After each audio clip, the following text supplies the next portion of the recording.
இப்படி கோழி ஊனோடனே நான் கிளம்பி வந்த இடம் தான் கோயில்பட்டி. புல்லட்டு வண்டிக்கு பொது செக்அப் பண்ண வந்த நம்ம அண்ணங்காதர் எல்லாத்தையும் சொல்லிட்டு ஸ்ட்ராங்கா ஒரு காப்பியை போடுவோம். நாங்க போன இடம் தான் தலட்சுமி பேக்கரி.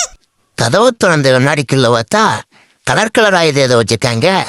அது ரெண்டு தூக்கிட்டு காப்பியை குடிக்கணும்னு உட்காந்தாச்சு. காப்பியை குடிச்சிட்டு ஷாப்பிங் போகணும். நான் சொல்ல நம்ம ஊட வந்த நண்பர் இங்கே நானே யாக்கு ஒரு இடம் தெரியும் வாங்கன்னு சொல்ல நடைய பூட்டி கிளம்பியாச்சு. இன்னும் எத்தனை கிலோமீட்டர் பையா? 2 கிலோமீட்டர் நடந்துகிட்டே இருந்தோம். அட போடா, ரோட்ல ஒரு வண்டியை கையை கட்டி கட்டு ஒரே அடி மட்டும் வந்துட்டோம். நம்ம கூட வந்த உடக்கு நண்பர் கையில ஒரு காத்தாடியை தூக்கிட்டு வந்து காத்து நல்லா வருதுன்னு என்னை என்கிட்ட கொடுக்க நானும் அந்த காத்தாடியை வச்சுட்டு கடவுள்ல சுத்திட்டேன் ஃப்ரெண்ட்ஸ். சீசன் துண்டு எடுத்துட்டு போய் நான் டைல் ரூம்ல டைல் பார்க்க நம்ம நண்பர் கார் ஓட்டி விளாட ஆரம்பிச்சிட்டாரு. குழந்தை அழறது.